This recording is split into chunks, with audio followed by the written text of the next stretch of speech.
husband and her country boyfriend. You had an affair and convinced him you were the victim. I didn't do it on purpose. No, come on.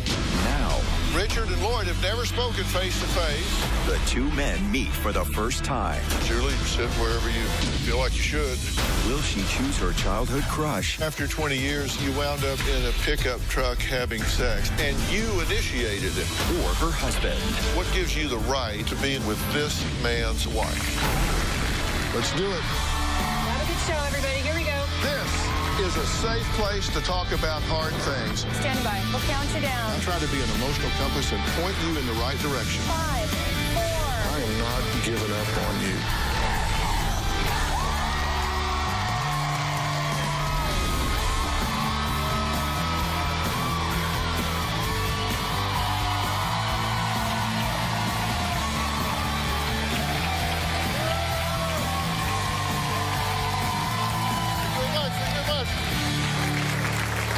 Okay, take a look at this couple, Julie and Lloyd. They've been in a relationship for a year and a half, but they've known each other since childhood. They both say the attraction was instant. Julie says Lloyd makes her forget her troubles. He's passionate and fun. She's attracted to his simple country boy way of life. And the sex is great. Sounds like a really good relationship, right? Well, there's always a catch, isn't there? Julie's not married to Lloyd. She's married to Richard. And she has been for 13 years.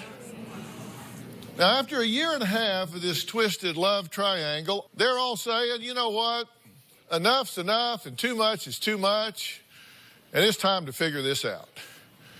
Like the old saying goes, two's company, three's a crowd. So Julie has reached out to me, desperate for me to help her decide between her husband and her childhood crush. I have been married to Rich for 13 years, but I have been having an affair with Lloyd for about a year and a half. It's hard to make up my mind between the two. I love them both. When the passion with my husband died a few years ago, we just let it die. There's no kissing anymore. I will not initiate sex, and he will not ask for it. Lloyd and I reconnected after about 25 years, and we just picked up right where we left off. We went to a local pub and reminisced about old times. Him and I left, and we went parking in his pickup truck. And I can't say we made love. We just had sex like two 16-year-old kids. The passion that I felt with Lloyd was amazing and something that I hadn't had in years. I'm happy, yeah. There are so many qualities in Rich that I don't want to let go of. But yet, there's a lot of qualities that Lloyd has that keeps me going back. Really? You're lying. I just can't make up my mind if I should stay with Rich or go with Lloyd. Well, Julie may be having a hard time deciding who to choose, but Richard's pretty clear that he wants Lloyd to just get the hell out. He just wants him to get lost. When I first found out Julie was having an affair, I was extremely upset. I had told her I was packing her things and don't even bother coming home. She begged me not to leave her. We have to learn to be different. She made a point of convincing me that she was going to end the affair, that she would do whatever she had to do to make our marriage work. After we had that talk, I would find out that she had gone to see Lloyd again. I know that Julie goes to Lloyd's and stays 2 or 3 days while I'm gone. It's very upsetting. She's with another guy in his place. I did recently threaten Lloyd. He was not allowing her to use her phone or respond to me, and so I texted him directly and said, Lloyd, you give my wife her phone back, or I'm coming down there to break your neck. I wonder if I'm doing the right thing by sticking with Julie and trying to make my marriage work, or is it time to cut my losses and move on? You believe that you love your husband, Yes. right? You do Yes. love your husband. Yes. But there's Lloyd. Yeah. I saw him after 20-some years, and it happened, and then we just kept it going. Okay, hold on a second. You said you saw him after 20 years, and it just happened. You wound up in a pickup truck having sex. I hate it when that happens, but it just you just saw him and it just happened. We're grown. We know what we're doing. So it it didn't didn't just happen. No. In fact, you got in the truck with him and you initiated it. Yeah. Yes, I did. Okay, so it didn't just happen. Right. You're the it. You happened. Right. Did you know that? I did not know that. Because I know Lloyd's easy to paint horns on here, but she's a little horny herself. Apparently. You watched the tape at the top of the show, right? Yes. Was that the first time you've actually seen them together? Yes. And they were, but you see it now, they're... Pretty chummy. Tell me how you wrap your head around that. What does that mean to you? Betrayal. He uses emotional blackmail and guilt to keep her on a string. So she's a victim in this, in a sense. I believe that she is, yeah, at this point, because she has told me many times. And I believe her when she looks me in the eye and tells me it's over, it's over. Well, yeah, because you know she's honest. She has been for 12 years. Had no reason to ever doubt anything that she did. But you think she's a victim here. So you feel sorry for her in a sense. When you sat down and told him about this, did you portray yourself as a victim? I didn't think I did. Because wait a I minute. said... You didn't actually sit down and tell him about it, though, did you? I wrote him a letter. On Facebook, didn't you? Basically texting. Here's what you said. Things have gotten way out of control with that friend of mine, Lloyd. Our talk time has become way too much. I don't know how to fix things because I just can't stop talking to him. I don't know why I allowed this to happen. Maybe because of all the resentment I have towards everyone. Maybe I'm just lonely. Maybe I am just a person. Please don't leave me. This is all on me. You are the perfect husband and father. I am done talking to him. I want and need you. I just knew I wouldn't stop talking to him unless I told you. I couldn't give us 100% until I told you. I mean, it just goes on. But I mean, now that was 15 months ago. You said you were done talking to him, but it wasn't a talking. It was more than talking. But you didn't quit. No. How did you convince him you were a victim? I didn't. No, you did. You did. You convinced him you were a victim. And while he was saying you were a victim, I looked over and you were sitting there like you poor, pitiful Pearl. How did you pull that off? I'm just saying that I don't know. I don't know. No, that's amazing. You went off and had an affair with a guy and convinced him you were the victim. How did you do that? I didn't. Yes, you did. I didn't do it on purpose. Come on. I didn't do it on purpose. Come on. I told him for the whole entire time, this was on me. Did you convince yourself you were the victim? I never thought I was a victim. But maybe you're right. I don't know. Well, how did you sell it over here, though? I don't know. Didn't take much selling, Dr. Phil. I've been Julie's biggest protector and defender for 15 years. We make a great team when we work together. You got a new team member now. We're going to meet them after the break. Richard and Lloyd have never spoken face-to-face. I'm going to help them through this awkward introduction when we come back.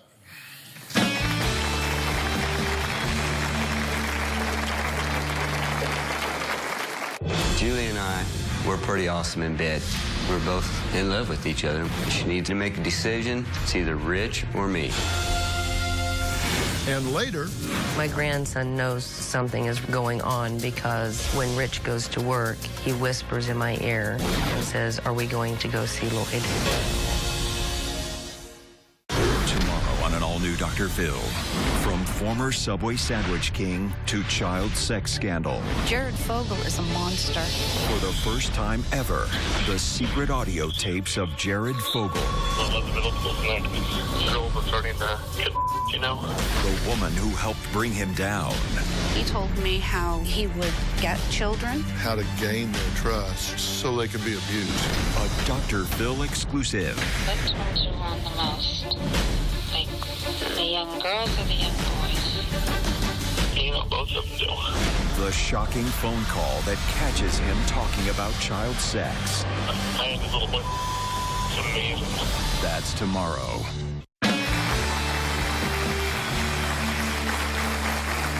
Julie says she has a big dilemma. She loves her husband, Richard, of 13 years, but she is also in love with her boyfriend, Lloyd, and has been carrying on an affair with him for about 1.5 years. Now, Lloyd says he's loved Julie ever since they were kids. He let her go once, and he says he will not make that mistake again. Take a look. I told Julie that I was madly in love with her, that I would never let her go. She really makes me happy. I love taking her out. I want everybody to see that I'm with Julie. We're both in love with each other. We don't want to lose each other. I always enjoy seeing you. You know that. Her husband would be gone. She would come to stay with me, or I would go up there for a couple of days. I get mad when Julie goes back on Sundays to be with her husband. Julie and I, we're pretty awesome in bed. I make Julie happier than Rich does, but she feels more secure when she's with Rich. She needs to make a decision. It's either Rich or me. We'll never let her go, no matter what she decides to do. Okay, Lloyd is going to join us now. This is the first time these two gentlemen have spoken to each other in person. So, Lloyd, come on out. I'm going to put him here. I'll have you stand if you would. Just step down here. Lloyd, how are you, sir? Good.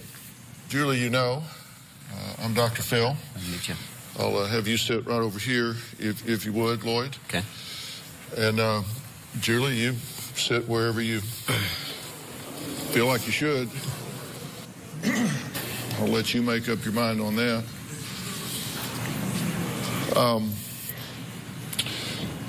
You are in a 1.5 year relationship with Julie? Yes, sir. Now, at the time you got into this relationship with her, you were married for 20 years? 22 years. 22 years with children? Right. Okay. So if you have your way about it, you will bust up this relationship, and she has busted up your relationship. Right. Because you've, after 22 years, right. You walked away. What gives you the right to be involved with this man's wife? It doesn't. I mean, it's wrong. It's completely wrong. But take me through the moment when you gave yourself permission to get involved with this man's wife. When Julie made the move is when it started. Uh-huh. So he says that you are manipulative and guilt-inducing. You take her phone from her where she can't get messages from him or call him, that you've said to her, look, I left my family for you. I quit drinking for you. I've changed my whole life for you. You can't leave me now. Do you say that to her? Yeah, I do. What do you want to say to him? I don't know if I can. I've texted Lloyd a few times. He knows how I feel. And well, I don't know how you feel. I'm very upset with him. Would you mad yell fire if you were on fire? It's not my way, no. I'm. How do you feel about them over here holding hands? You don't like her going back to him? No, I don't like it. But I think the thing that I told Lloyd one time in a text that was said in kind of an angry period of time, obviously, but, they're having fun and games. We can see what they're doing up there. But it's a weekend getaway. They don't have reality. And they got this little junior high romance type thing going on that makes them both feel real good because they don't have any responsibilities when they're together. If they were together, and I've told Julie, maybe a separation is what we need, and maybe you need to just go live with Lloyd for 3 or 4 months and see how it works out for you when reality sets in. So you want me to help you pick? I don't want you to help me pick. What do you want? I don't know what... I need to get this on straight. Ask me a question. You ask me anything you want to ask me if you are prepared to hear the truth. I'm prepared to hear the truth. Then ask me a question. I don't know how I got to this point. I don't know why I put myself in this situation. Nobody did it. I did it. Okay, so if I can paraphrase, your first question is not what to do. Your first question is, how the hell did I get in this situation? Yes. Right? Okay. I'll answer that. We have to take a break, and I'm going to answer that question right after the break. Now, why are both of these men leaving everything up to Julie? I'll start unraveling this after the break.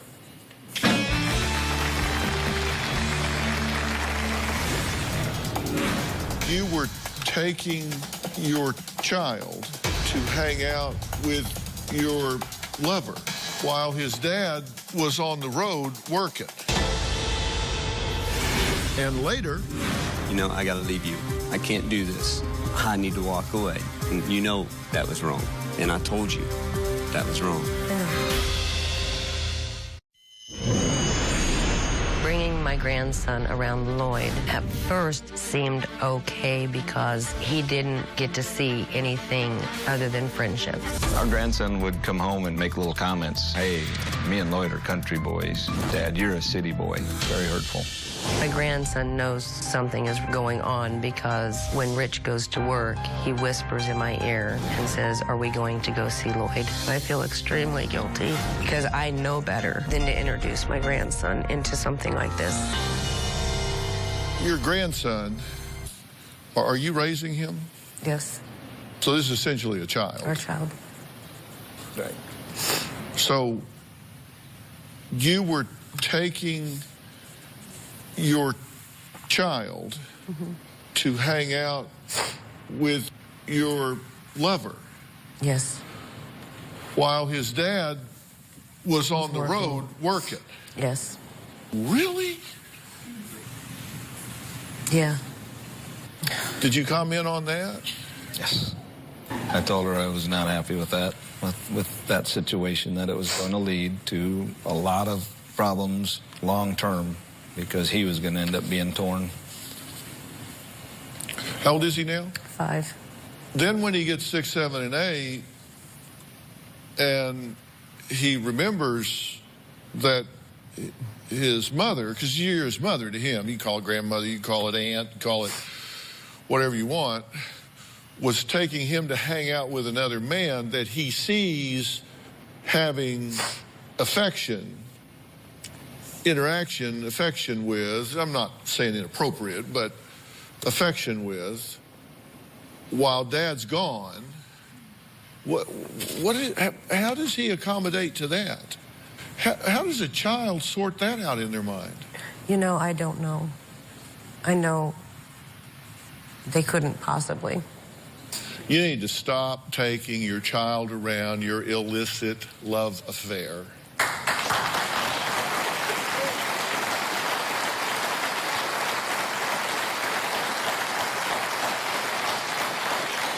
That is inappropriate. It is inappropriate. It is emotionally abusive. This is all around bad idea. You do not take your child to go see your lover. Bad idea. Bad idea. You need to stop that. Let me be real clear. You need to stop that. Okay. How did you get in this situation?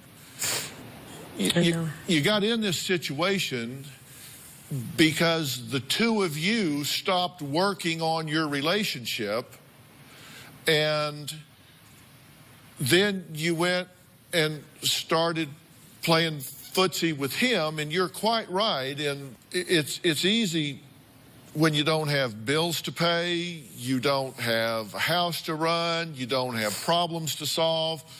All you have to do is just be on a date. It's easy to have fun on a date. It's easy to be charming on a date. It's easy to have fun when you're just out playing. Correct. It's very different when you're actually involved in each other's lives on a day-to-day meaningful basis. And it's really hard to compare falling in love with being in love. Falling in love is exciting and exhilarating and infatuation, and being in love is a more comfortable, predictable, day-to-day sort of thing. It's not that one is better than the other, it's just different. Correct. And it's apples and oranges, and it's an unfair comparison. This whole thing is just so illogical, I don't even know how to wrap my mind around it. You two have arguments about this, right?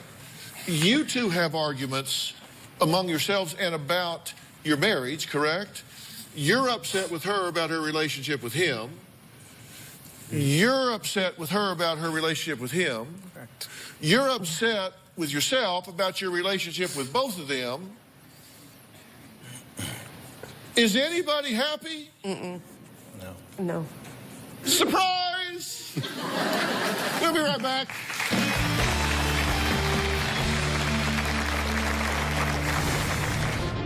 You jumped out of a moving car. Why did that seem like a good idea?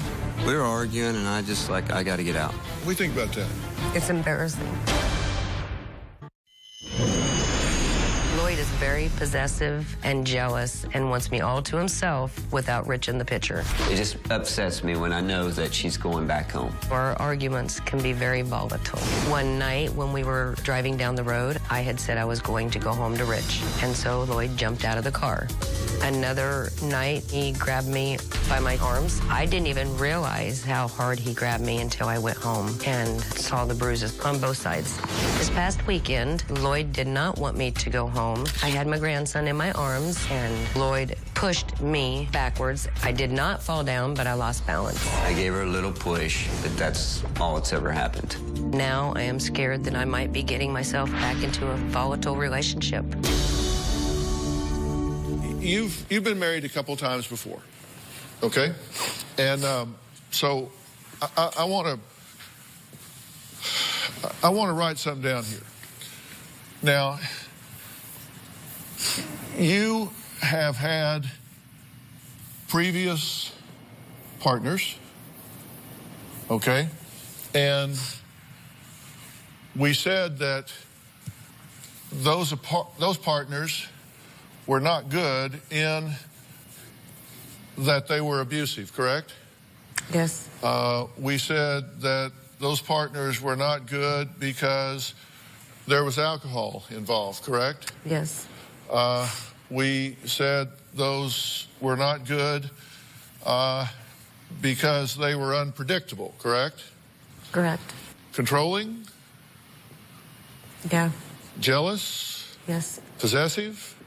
Yes. Now, you're in a relationship with Lloyd. You just described marks on your arms. You said you stopped drinking for her, but the truth is you are drinking again, correct? Correct. So he is drinking. You said they were unpredictable. Did I hear you say he jumped out of a moving car? Yes. Because you didn't like what was going on, so you jump out of a moving car. All because he doesn't want you going back to your husband. How dare you go back to your husband? He objects to that, wants to control it because of jealousy and possessiveness.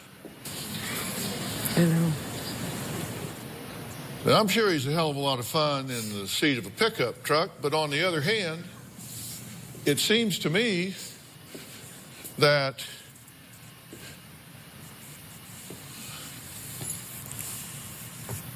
partners 1 and 2 and potential number 4 seem to have an awful lot in common. What do you think, Lloyd? Completely right. You jumped out of a moving car. Why was this? Why did that seem like a good idea? We were arguing, and I just like, I got to get out. And I just got out. And you went to rehab, right? Yes. And how long after rehab before you started drinking again? That was 3.5 months. It's a tough disease. It's subject to relapse. It takes a lot of work. And I hope you continue the battle. I hope you fight back on that. What do you think about that? Well, when it's written down and when it's embarrassing. If she has a brain in her head, she is not going to pursue a relationship with you. I can't do this. I need to walk away.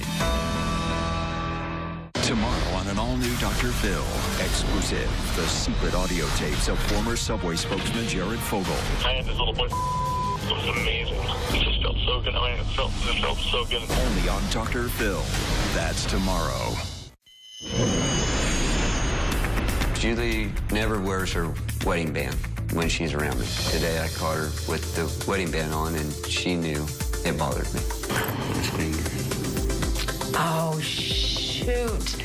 I don't usually wear it. And why did you have it this time? And I forgot to take it off. But then I honestly didn't know if it was appropriate to take it off. I don't know what's right. So every time I see that ring, you know it kills me. I know.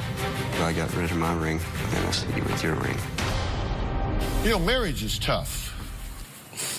Do you agree marriage is a lot of work? A lot of work. You know, Every day. if I pull some statistics together about marriage, just so people know, first marriage, divorce rate's about 35 to 40% in America. Second marriages, it's about 60 to 65% divorce rate. Third marriages, about a 70% plus failure rate.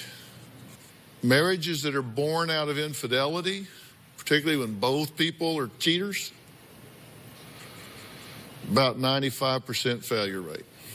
So the chance that you two are going to get married and sail off into the sunset and live happily ever after, not a good shot. You got enough of an uphill battle in the one you've got.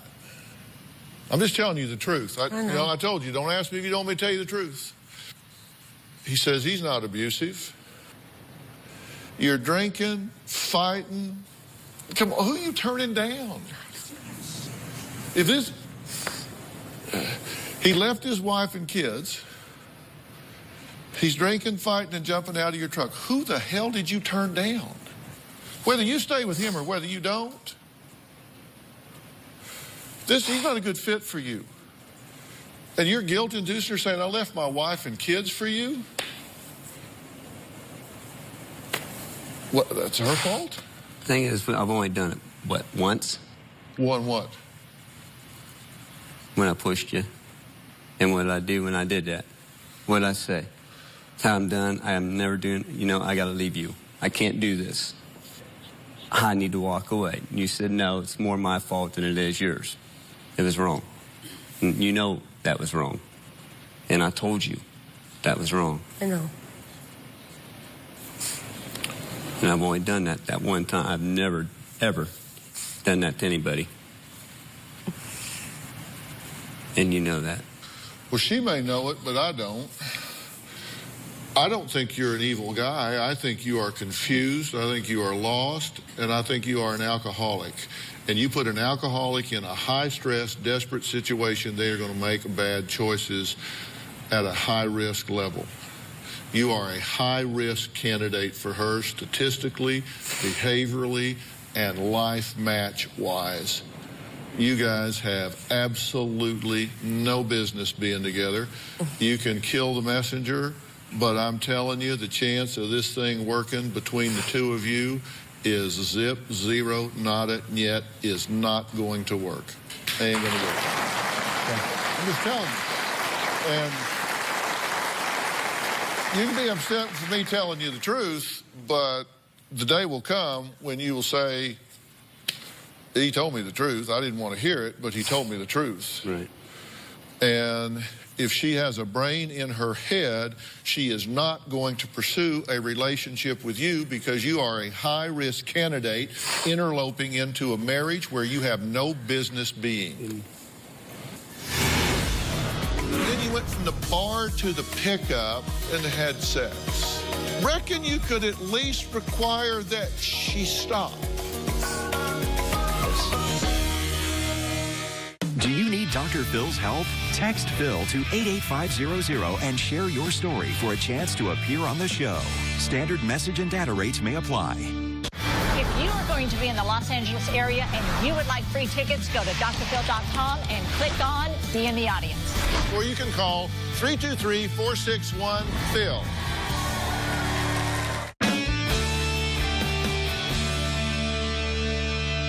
Have I been clear? Yes. There is zero future here. This is doomed. Whether if he stood up right now and said, you know what, I watched that tape of you two playing footsie and kissing and hugging and all that. You know what? You deserve each other. Just go forth and multiply. Do whatever the hell you want to do. I'm going to take myself, I'm going to go down the road and I'm going to be happy. To hell with you. Go on. I would tell you the same thing. The chance of you two being together long term is zero. That's just my opinion. It just is not going to work. You met, and the first time you went out together, you went to a bar. And then you went from the bar to the pickup and drove down the road and had sex. Both of you married. And you actually met at a funeral, right? His mother's funeral. His mother's funeral. And then went to a bar, and then went to the pickup, and then went and had sex. Okay. You need to move on. If you are willing to forgive and try to work on this marriage, reckon you could at least require that she stop. Yes. Because that would seem to me to be a prerequisite. Yes. And then if you wanted to work on it, then I'm willing to help y'all do that. You have problems in this marriage. If you interact with her the way you interact with me, that's a problem. I would think she would want a little more out of you than maybe what she's getting. That doesn't justify her having an affair. Your problems generate marital issues. They don't generate extramarital issues. There's a difference. The extramarital issues you own. The marital issues you have plenty of ownership in. And if, in fact, you do care about her, you'll leave her the hell alone. Stop. Right.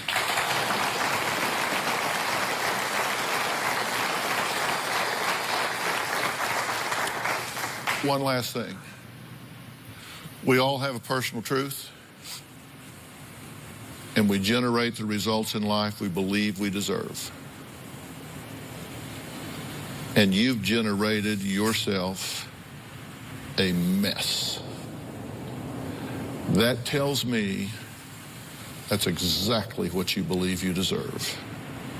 You got to heal that personal truth. And I'm willing to help you do that. Thank you. Now, I want you to look me in the eye and give me a clear commitment about what you're going to do. I'm going to fix me. Make an effort anyway.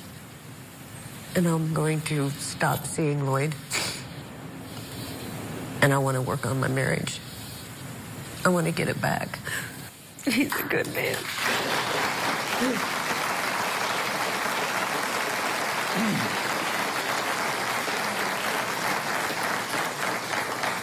Will you respect that? Yep.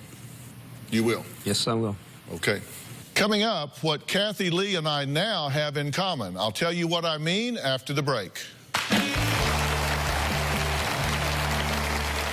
Ready to get real? Go to drphil.com for advice on relationships, parenting, finances, and more. Plus, weigh in on your favorite episodes, share your stories, and find support in the Dr. Phil community. When you sign up for the community, you will automatically be subscribed to the Dr. Phil Show newsletter. Log on to drphil.com today.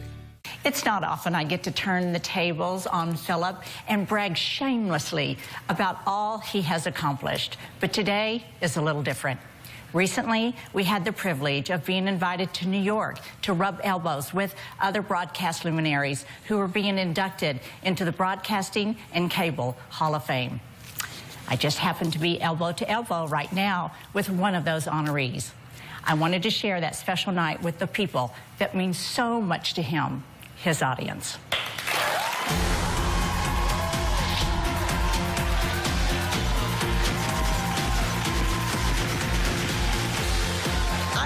So proud of Philip. Him being inducted into the Broadcasting and Cable Hall of Fame, I can barely speak without crying. It's like I get total body chills just thinking about where we are, why we're here.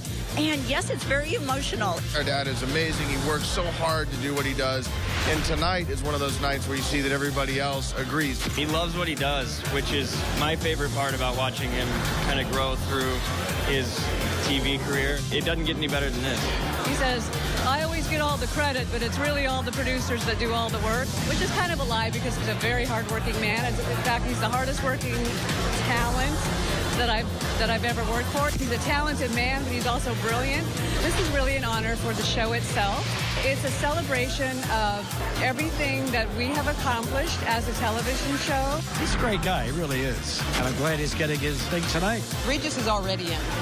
He was wondering what was taking so long for Dr. Phil. I mean, you know. Yeah, it's about time they paid a little attention to Dr. Phil. I knew from my encounter with him that he'd be really good on television, and he turned out to be better than I thought. Not just good television, great television. I am proud of what we were able to create together. I am proud of what you continue to manifest in your daily work, in your shows out into the world, and I am proud of you being inducted into the Broadcasting and Cable Hall of Fame.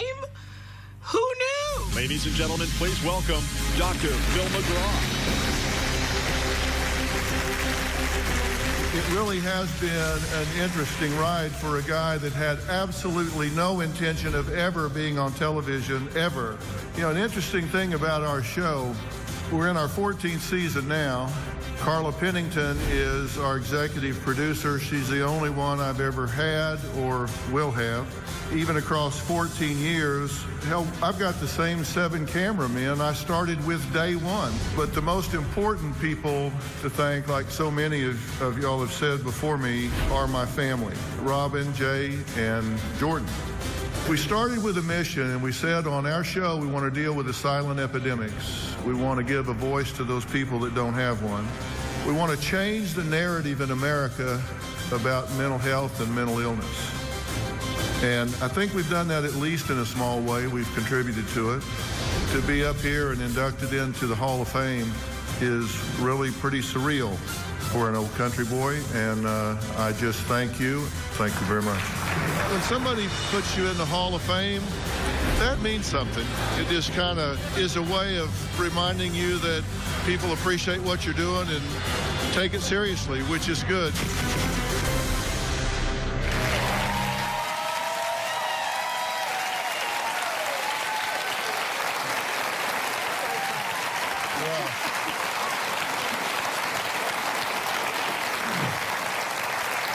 That was quite a night, wasn't it? It was fun.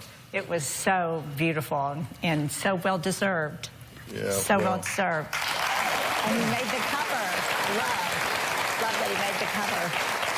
Well, I really am proud of all we have accomplished on this show so far, and we're really not done yet. In fact, the public probably doesn't know it. It's been in the industry.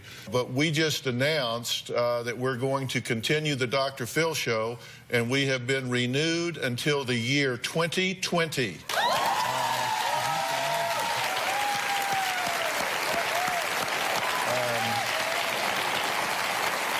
Can you imagine that? No, I cannot imagine that. Thrilled at that news, though. Yeah, I'm going to be looking like an old catcher's mitt by then.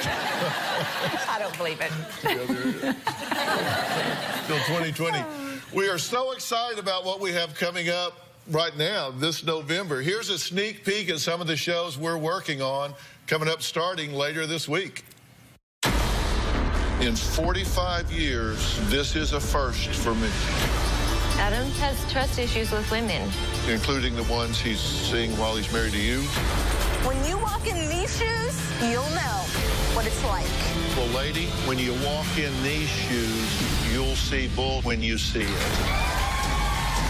This November, I am very in love with Kit Moore. she's already married, She wanted a divorce. but obsessed with a country star. He signed your back. I got it tattooed. You're serving your husband with a restraining order, and you've got "Marry Me, Kit Moore" painted on your window? What are you, 12? An uncle too affectionate with his 16-year-old niece. You put whipped cream on your neck, and Grace says you asked her to lick it off. I don't remember doing that. The creep meter is pegging over here. They survived a house of horrors. Locks on the refrigerator, blood splattered on a wall. The children speak out for the first time. You found some guns? Yeah, we were going to go inside and kill all of them. Plus, a surrogate mom scam. She faked her pregnancies. After 5 months, I'm told there is no baby. How long do I have to be punished for this?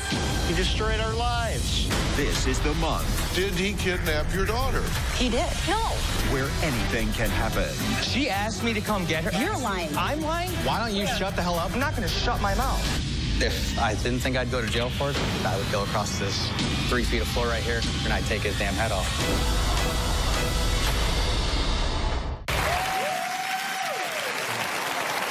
That's just the beginning. So thanks for bringing all that up, and thank all of you for all of your support over all of these years. I want to thank all of my guests today. For more information about today's show, go to drphil.com. We'll see you next time.